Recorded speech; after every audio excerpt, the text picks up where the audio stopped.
మన భారతదేశంలో ఉన్న యువతే కాకుండా ప్రపంచంలో ఉన్న ప్రతి భారతీయ యువత కూడా ఈరోజు ఆందోళనతో రగిలిపోతా ఉంది. కారణం ఈ 12.5 సంవత్సరాల బీజేపీ ప్రభుత్వంలో, మోడీ గారి ప్రభుత్వంలో, ఎన్డీఏ ప్రభుత్వంలో విద్యార్థుల కోసం పరీక్షలు నిర్వహిస్తే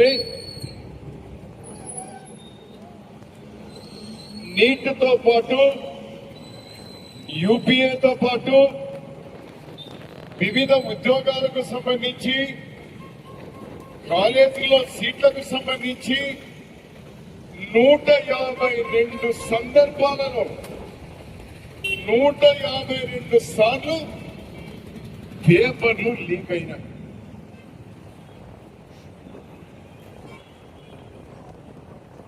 మేము 50 సంవత్సరాలు కాంగ్రెస్ పరిపాలన చేస్తే ఈ దేశంలో ఎప్పుడూ లీకులు కాలేదు. 12.5 సంవత్సరాల్లో 152 సార్లు పేపర్లు లీక్ అయినాయి.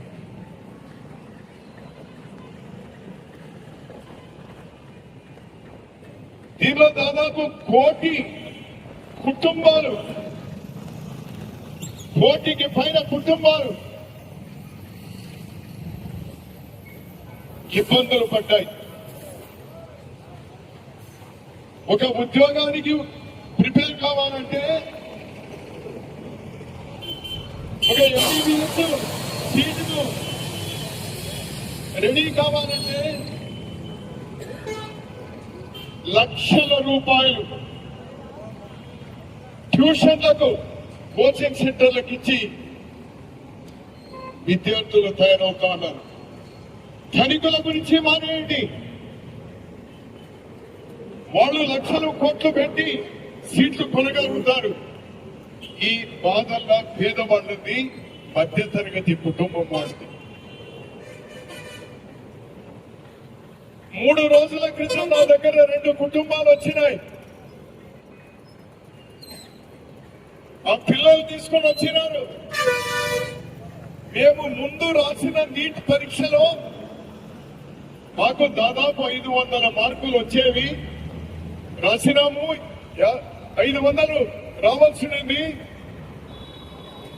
కానీ ఆ ఆందోళనతో, ఆ కన్ఫ్యూజన్ తో మనోనిబ్బరం కోల్పోయి పరీక్ష బాగా రాయలేకుండా పోయినాము. కేవలం 380 మార్కులు వచ్చినాయని ఒకరంటే, ఇంకొక 400 మార్కులు వచ్చినాయని ఒకరంటే వాళ్లకు సీట్లు లేవు. ఏం పాపం చేశారు వీళ్ళందరూ? విద్యార్థులు ఏం పాపం చేసినారు? నిరుద్యోగులు ఏం పాపం చేసినారు? ఆ తల్లిదండ్రులు ఏం పాపం చేసినారు? ఎవరు బాధ్యత తీసుకోవాలి? కేవలం ఈ 23 లక్షల మంది నీట్ పరీక్ష రాసిన వాళ్ళే కాదు సుమా, 1 కోటికి పైన కుటుంబాలు. ఎవరు బాధ్యత తీసుకోవాలి?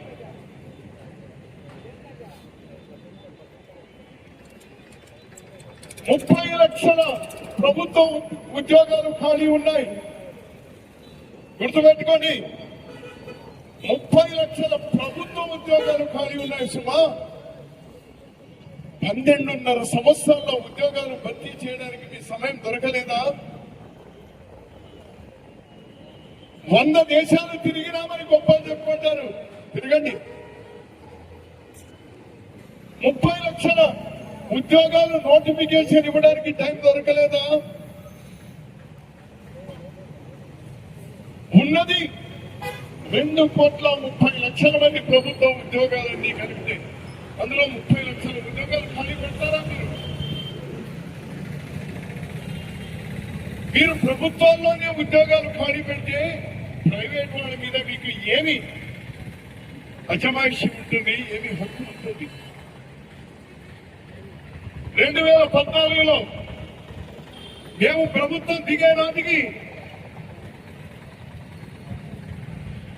ఈ భారతదేశంలో నిరుద్యోగుల శాతం 4.5%. అంటే ప్రతి 100 మందిలో 4.5 మందికి ఉద్యోగాలు లేవు. ఈరోజు తెలుసా, సంవత్సరానికి 2 కోట్ల ఉద్యోగాలు ఇస్తానన్నారు. 25 కోట్ల ఉద్యోగాలు ఇప్పటికే ఇవ్వాలి. అది ఇవ్వకపోగా ఈరోజు 15%, అంటే 100కి 100 మందిలో ఆనాడు కాంగ్రెస్ ప్రభుత్వం ఉన్నప్పుడు 4-5 నిరుద్యోగులుంటే ఈ రోజు ప్రతి 100 మందిలో 15 మంది నిరుద్యోగులు ఉన్నారు. మేము కాంగ్రెస్ ఉన్నప్పుడు ఆనాడు 5 కోట్ల మంది నిరుద్యోగులుంటే ఈ రోజు 21 కోట్ల మంది నిరుద్యోగులు ఉన్నారు. 21 కోట్ల మంది నిరుద్యోగులు. ఎవరు సమాధానం చెప్పాలి? ఏం జరుగుతోంది? బహుశా ప్రభుత్వం అనుకోవచ్చు, ఈ చదువులు ఎక్కువైన మంది నిరుద్యోగులు ఎక్కువవుతున్నారు, దీనికి పరిష్కారం ఏమంటే పాఠశాలలు మూత వేయడమే పరిష్కారం అనుకున్నారేమో బహుశా. అందుకోసమే మేము లక్షల పాఠశాలలు కాంగ్రెస్ ప్రభుత్వంలో కాలేజీలు ప్రభుత్వం ఆధీనంలో తెరిస్తే ఈ 12.5 సంవత్సరాల్లో 94,000 స్కూళ్లు, ప్రభుత్వ స్కూళ్లు మూసివేసినారు. 94,000 స్కూళ్లు మూసివేసినారు. బహుశా అనుకొని ఉంటారు వీళ్ళు, చదువు లేకపోతే ఉద్యోగం పనిగా వాడు ఉన్నాడు అని. పోనీ ఆ చదువు లేని వాళ్లకు మేము మహాత్మా గాంధీ జాతీయ గ్రామీణ ఉపాధి పథకాన్ని ఇస్తే, కేంద్ర ప్రభుత్వమే 190 రూపాయలు ఇస్తే, ఆ చదువు లేని వాళ్ళ పట్టు కూడా కొట్టారు. ఈ రోజు రాష్ట్ర ప్రభుత్వాన్ని 40% డబ్బులు పెట్టుకుంటున్నారు. ఇంత ముందు సర్పంచ్ లో గ్రామ సభలో నిర్ణయించేవి ఏమి పనులు చేయాలని. ఈ రోజు అక్కడ మోడీ గారు బట్టలు నొక్కితే కానీ ఇక్కడ గ్రామాల్లో పనులు జరగవు. ఏమి వైపరీత్యం ఇది? వీటిని ప్రశ్నించడానికి రైతులు ప్రశ్నించినారు, కూలీలు ప్రశ్నించినారు. ఇప్పుడు ఎక్కడ ఎవరిని ఎదురేసుకోకూడదో, ఎవరికైనా సమయం వస్తుంది నాయన, ఎవరికైనా సమయం వస్తుంది. వినాశకాలే విపరీత బుద్ధి. ఎవరితో అయితే తగు పెట్టుకోకూడదో వాళ్ళతో పెట్టుకున్నారయ్యా ఇప్పుడు ఈరోజు బీజేపీ. విద్యార్థులతో పెట్టుకున్నారు, యువకులతో పెట్టుకున్నారు. వాళ్ళని ఎంత చూస్తారు, ఎంత సహిస్తారు? వాళ్ళు ప్రశ్నిస్తూ నెల పైన ప్రజాస్వామ్యంగా ఏ హింస లేకుండా ఆందోళన చేస్తున్నారు. వాళ్ళ డిమాండ్ చాలా సింపుల్ గా డిమాండ్. మా రాజకీయ నాయకులు మాది పెద్ద డిమాండ్ కూడా కాదు. వాళ్ళ డిమాండ్ ఎవరైతే పలుసార్లు పేపర్ లీక్ అవ్వడానికి, ఈ నీట్ పరీక్షా పత్రాలు లీక్ అవ్వడానికి బాధ్యత వహిస్తూ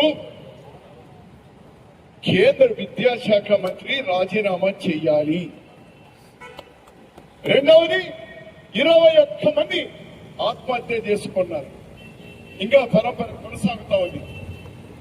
ఆ కుటుంబాలకు ఆర్థికంగా ఆదుకోవాలి.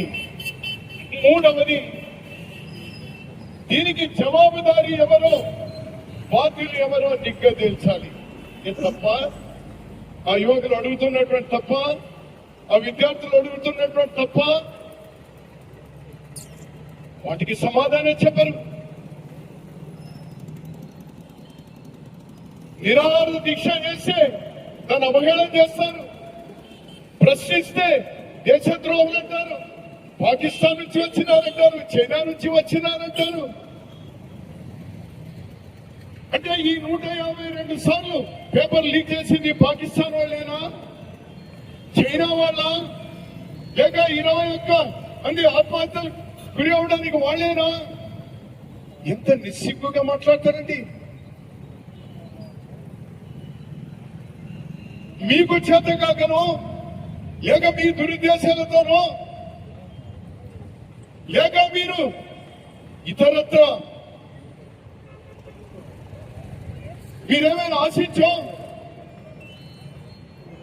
ఈ దుష్పరిణామాలకు కారకులైతే దాన్ని ప్రశ్నిస్తే ఇవాళ ఏం అకస్మాత్గా పోలేదు, పిలుపిచ్చినారు.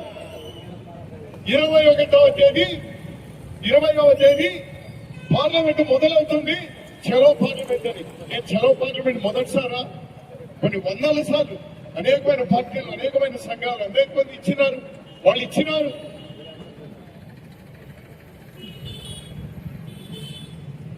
ఇస్తే వాళ్ళేమి మీరు మొత్తం బ్యారికేడ్స్ వేశారు, మీరే పార్లమెంట్ దగ్గర రావడానికి వాళ్ళకి అవకాశం ఇవ్వలేదే. చలో పార్లమెంట్ అన్నారు. రోడ్లలో వచ్చి ఉంటే పోలీసులు ఎప్పుడైనా రాళ్లు వేసినా చూసినారా? పోలీసుల మీద రాళ్ళు వేసే చూసినాం, కానీ పోలీసుగా రాళ్ళు వేసినా చూసినారా? ఏమి చేసినారని టీయర్ గ్యాస్ వేస్తారు, ఏమి చేస్తారని లాఠీ చార్జ్ చేస్తారు, రక్తం ఏరులై పారింది. చివరికి అమ్మాయిలనే కూడా చూడలేదే. ఈ ప్రభుత్వంలో ఉన్నటువంటి ప్రధానికి లేకపోవచ్చు, మిగిలిన మంత్రులకో ఎంపీలకో మీకందరికి కూడా బిడ్డలు లేరా, మనవులు మనవరాలు లేరా? అంత అమానుషంగా మీరు వాళ్ళను హింసిస్తారా? క్రూరంగా వాళ్ళని రక్తం ప్రతి చేతులు, ప్రతి ఒళ్ళు, ప్రతి పుట్టలు రక్తమయమైపోయింది. వందల మంది, వేల మందిని చితకబాదినారే. ఏం చేస్తోంది ప్రభుత్వం? పార్లమెంట్ 20వ తేదీ మొదలైంది, నిన్న పార్లమెంట్ జరిగింది. 2 సభల్లో కూడా ప్రతిపక్ష నాయకులు అక్కడ మల్లికార్జున్ ఖర్గే గారు రాజ్యసభలో, లోక్సభలో రాజీవ్ గాంధీ గారు, రాహుల్ గాంధీ గారు, లోక్సభలో రాహుల్ గాంధీ గారు వాళ్ళు అడిగింది ఒకటే. మొట్టమొదట ఈ దేశంలో ఉన్న కోట్ల మంది విద్యార్థులు ఈ రోజు విధుల్లోకి వచ్చినారు, దీక్షలు చేస్తా ఉన్నారు. ఇది చాలా ముఖ్యమైనది. ఈ దేశంలో 50 నుంచి 60% యువత ఉన్నారు. 40 సంవత్సరాల వయస్సు లోపల ఉన్న వాళ్ళు 160 మంది ఉన్నారు. వాళ్ళే ఈ భవిష్యత్తు దేశానికి వాళ్ళ యొక్క సమస్యల గురించి చర్చించాలి, మాట్లాడాలి అంటే అవకాశం ఇవ్వరే. రాహుల్ గాంధీ గారు స్వయాన పార్లమెంటు మొదటిసారి వాయిదా పడుతూనే స్పీకర్ దగ్గర పోయి, స్పీకర్ గారి దగ్గర, స్పీకర్ గారు ఇది చాలా ముఖ్యమైనది, మీరు పర్మిషన్ ఇవ్వండి మాకు, మేము విద్యార్థులకు సంబంధించి మాట్లాడాలి, చర్చ జరగాలి, ప్రభుత్వ సమాధానం చెప్పాలి, దీనికి పరిష్కారం రావాలి, విద్యలో సంస్కారం రావాలి, నిరుద్యోగులకు భరోసా దొరకాలి, యువతకు ఈ రోజు ఈ పార్లమెంట్ ద్వారా అందరూ కూడా ఒక ధైర్యం చెప్పాలి. ఆ దీక్షలు చేస్తున్నటువంటి వాళ్ళకు సంజాయిషిగా మనం అందరం నిలబడాలి అని అంటే నాకు బాధేస్తా ఉంది. నేను చాలా కాలం అసెంబ్లీలో ఉన్న ప్రభుత్వాన్ని నడిపినాం. మేమెప్పుడు స్పీకర్ గారికి ప్రభుత్వాల్లో ఉండే ఆదేశాలు ఇవ్వలేదు. స్పీకర్ గారు ఏమి చెప్తే మేము ప్రభుత్వంలో ఉన్న కూడా ఆ విధంగా నడుచుకోవడం జరిగింది. అది జరగాల్సింది. బయట ప్రభుత్వం పార్లమెంట్ లో, అసెంబ్లీలో అధికారం స్పీకర్ది. ఆ స్పీకర్ అంటారంట రాహుల్ గాంధీ గారితో, ప్రభుత్వం నాకు పర్మిషన్ ఇస్తే కానీ నేను ఒప్పుకొని ఉంటాను. ఎందుకయ్యా ఈ పార్లమెంట్, ఇంకా ఎందుకయ్యా ఇంకా ప్రజాస్వామ్యం? స్పీకర్ మీరు ఇంకేం చేస్తారు? ఒక ప్రధాన ప్రతిపక్షంగా ఈ దేశానికి ఈ దేశం నిర్మించినటువంటి పార్టీగా ఈ దేశ భవిష్యత్తును కాపాడాల్సినటువంటి బాధ్యతగా వారితో కలిసి వచ్చినటువంటి వాళ్ళతో ప్రధానమంత్రి ఇంటి దగ్గరికి పోయినారు. కర్రలు తీసుకోపోయినారా, కత్తులు తీసుకోపోయినారా, బాంబులు తీసుకోపోయినారా?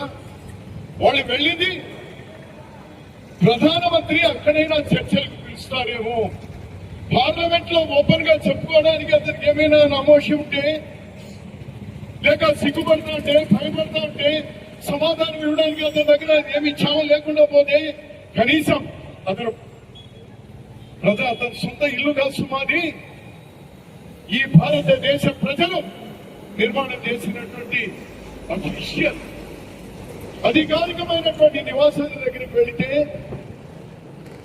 చివరికి రాహుల్ గాంధీ గారిని కూడా వదలరు.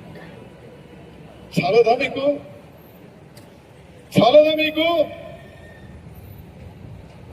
వాళ్ళ ముత్తాత 12 సంవత్సరాలు జవహర్ లాల్ నెహ్రూ గారు జైల్లో తగ్గింది, మీకు ఇంకా తృప్తి కలగలేదా? వాళ్ళ అమ్మ, వాళ్ళ నాన్నమ్మ ఇందిరాగాంధీ గారు ఈ దేశం కోసం తునకలైపోయింది, మీకు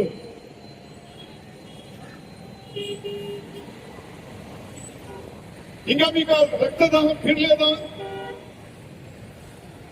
రాజీవ్ గాంధీ గారు ఈ దేశం కోసం తను ఒంటినే తునకలైపోతే ఇంకా ఈ దేశం మర్చిపోలేదే.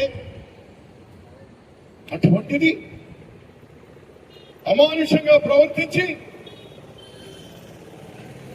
రాహుల్ గాంధీ గారి మీద దాడి చేసి ముక్కు మీద గాయమైతే ముక్కులో రక్తం కారింది రాహుల్ గాంధీ గారికి. ఒక షూ కాల్లో ఉంటే ఇంకో షూ ఊడిపోయింది. ఏ గౌరవంగా మర్యాదగా మీరు అక్కడ తీసుకోపోలేరా? అంతేకాకుండా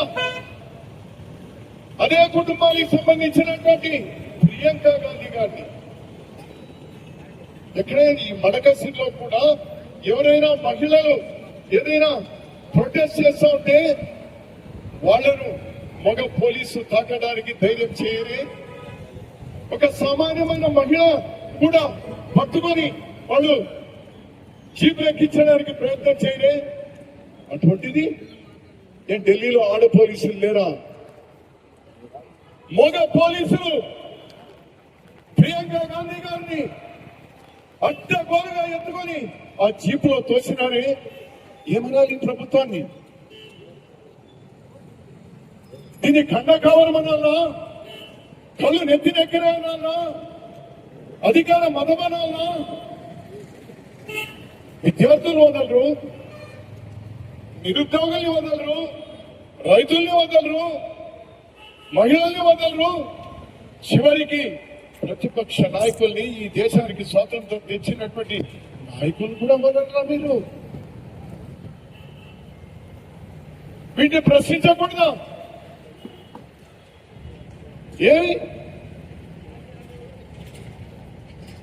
నీలం సంజీవన్ రెడ్డి గారు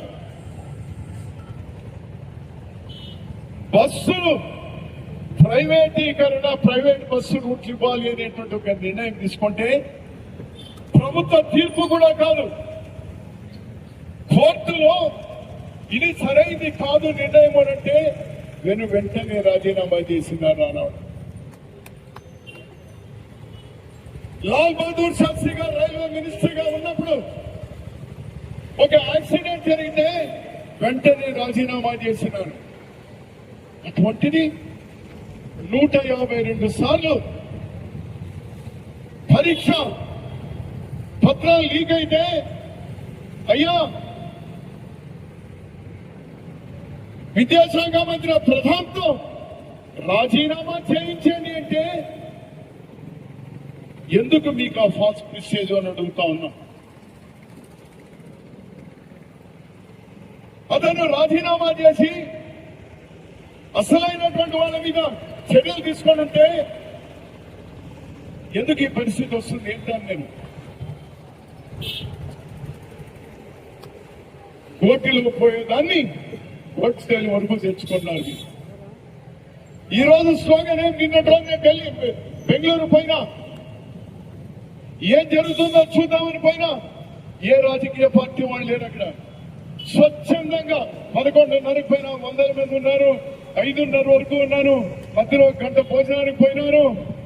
వేల మంది స్కూల్కి పోయేవాళ్ళు, కాలేజీకి పోయేవాళ్ళు, యూనివర్సిటీలకు పోయేవాళ్ళు, వాళ్ళ తల్లిదండ్రులు, వాళ్ళ అమ్మతాతలు 15 సంవత్సరాల నుంచి 80 సంవత్సరాల వయసుకు వచ్చినారు. ఆ ప్రతి కుటుంబం వాళ్ళు కూడా వాళ్ళ ఇబ్బందులు పాలైనటువంటి వాళ్ళు. అక్కడ చూసినా నేను కట్టలు తెచ్చుకున్నటువంటి ఆవేశాన్ని చూసిన, కట్టలు తెచ్చుకున్నటువంటి వాళ్ళ పౌరుషాన్ని చూసిన వాళ్ళంతా ఉన్నారు. విద్యాశాఖ మంత్రి రాజీనామాను అడగలేదు సుమా. ఈరోజు వాళ్ళు రాజీనామా అడుగుతోంది, ప్రధానమంత్రి రాజీనామా చెయ్యాలి అనేటువంటి డిమాండ్ అడుగుతా ఉన్నది. పోయింది విద్యాశాఖ మంత్రి ప్రధాన్ను రాజీనామాను బర్తరఫ్ చేసి ఉంటే ఈ ప్రధానమంత్రి సీటు కొంచెం ఉండేదేమో. ఈరోజు ప్రధాని సీటుకే ఈరోజు నీళ్లు వచ్చినాయి. ప్రధానమంత్రి గారు గుర్తు పెట్టుకోండి ఈ సందర్భంగా గుర్తు చేస్తాను. మీకన్నీ కూడా బొమ్మని చేసి ఏ స్టేట్ లో ఏ విధంగా గెలవాలి, ఏ ఎంపీలు ఏ విధంగా ఎంచుకొని పోవాలి అనేటువంటి దానిలోనే ఉన్నారు. కానీ వీళ్ళ మీద మీకు ధ్యాస లేదు అనేది అర్థమవుతుంది. వాటికన్నిటికీ నిరసనగానే ఈరోజు మనం ఇక్కడ కూర్చున్నాం. ఇక ఏ మాత్రం కేంద్రంలో ఉన్న ప్రభుత్వం ఒక్క క్షణం కూడా ప్రభుత్వంలో కొనసాగడానికి వాళ్ళకి అర్హత లేదు.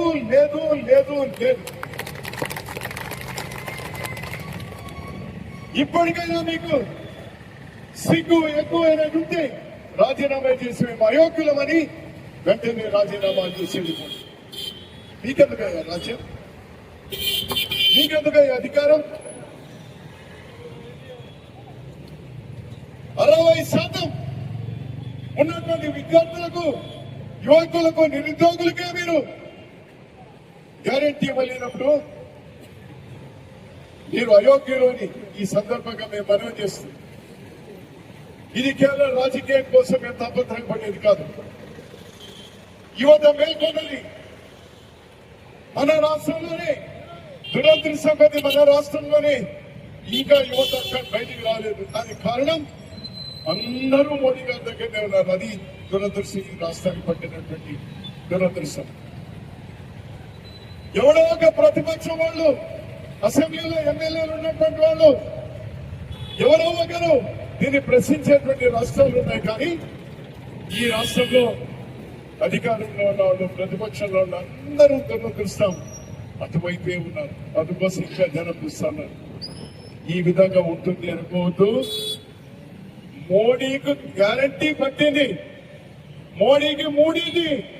మీరు కూడా అట్లనే ఉంటే నాయన మీ ముగ్గురు కూడా మునుగుతారు అనేటువంటి విషయాన్ని కూడా మీరు గుర్తుపెట్టుకోండి. ఈ రాష్ట్రంలో అనేటువంటి విషయాన్ని ఎంతో కాలం లేదు, దగ్గరకు వచ్చింది, అన్ని చోట్ల మొదలైంది. ఒక్కసారి వచ్చిందంటే సునామీ అట్లా ఇట్లా రాదు నాయన, ఇక్కడ ఇంకా అంతకంటే ఎక్కువగా వస్తుంది అనేటువంటి కూడా గమనించండి, వ్యతిరేకించండి, ఈ విధానాలు వ్యతిరేకించండి. మీరు కూడా బాధ్యత తీసుకోండి. కేవలం చిల్లర వల్ల బజార్ రాజకీయాలే కాదు, దేశానికి సంబంధించినటువంటి సమస్య. దీన్ని చాలా సీరియస్ గా ప్రతి ఒక్కరు తీసుకోవాలని మనం చేస్తూ, మనం బాధ్యత కలిగిన మనం ఈ మడకసింగ్ నుంచి ఢిల్లీ వరకు మనకు బాధ్యత ఉంది. అందరికి కూడా ఒక భరోసా ఇచ్చేది. మీకు ఇబ్బంది వచ్చింది, ఇబ్బందులు జరుగుతున్నాయి, యువత మీ వెంట మేము ఉంటాము అనే గ్యారెంటీ ఇవ్వడానికి ఈరోజు ఈ నిరసనలో ఇక్కడ మొదట ప్రారంభం చేసినాం అనేటువంటి కూడా వాళ్ళందరికీ కూడా ఒక భరోసా. ముందు మీకు తెలుసుకుని ఇంతమంది 100 మంది వచ్చినారు. ఇది మన బాధ్యతగా మీరు ముందుకు తీసుకెళ్దాం. పరీక్షలు నిర్వహించడానికి అసమర్థ ప్రభుత్వం నశించాలి. పరీక్షలు నిర్వహించడానికి చేవలేని ప్రభుత్వం నశించాలి. బీజేపీ ప్రభుత్వం, ఎన్డీఏ ప్రభుత్వం, ఎన్డీఏ ప్రభుత్వం డౌన్ డౌన్ ఎన్డీఏ ప్రభుత్వం డౌన్ డౌన్ విద్యార్థులపైన దాడి సిగ్గు సిగ్గు విద్యార్థులపైన దాడి సిగ్గు సిగ్గు విద్యార్థులపైన దాడి సిగ్గు సిగ్గు విద్యార్థులపైన దాడి సిగ్గు సిగ్గు రాజీనామా చేయాలి మోడీ గారు వెంటనే రాజీనామా చేయాలి రాజీనామా చేయాలి మోడీ గారు వెంటనే రాజీనామా చేయాలి రాజీనామా చేయాలి మోడీ గారు వెంటనే రాజీనామా చేయాలి మోడీ హటావో దేశ్ బచావో మోడీ హటావో దేశ్ బచావో మోడీ హటావో దేశ్ బచావో నశించాలి కేంద్ర ప్రభుత్వ నిర్లక్ష్య వైఖరి నశించాలి నశించాలి కేంద్ర ప్రభుత్వ నిర్లక్ష్య వైఖరి నశించాలి